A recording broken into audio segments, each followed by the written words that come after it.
Hello everyone, আমি আজকে তোমাদেরকে বলবো ফুলকপির পাতা এবং ডাঁটা বাটা খেতে কেমন লাগে আর কিভাবে তৈরি করতে হয়। আমি প্রথমেই ফুলকপির পাতা এবং ডাঁটাগুলোকে ভালো করে সেদ্ধ করে নিয়েছি। তারপরে একটা মিক্সার জারে সেগুলোকে দিয়ে তার মধ্যে গোটা রসুন,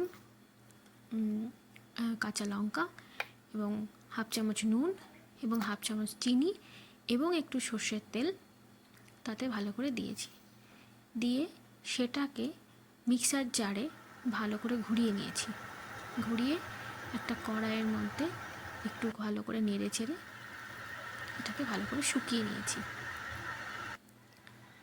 এবার এটাকে পরিবেশন করো গরম গরম, দেখো কেমন সুন্দর খেতে লাগে।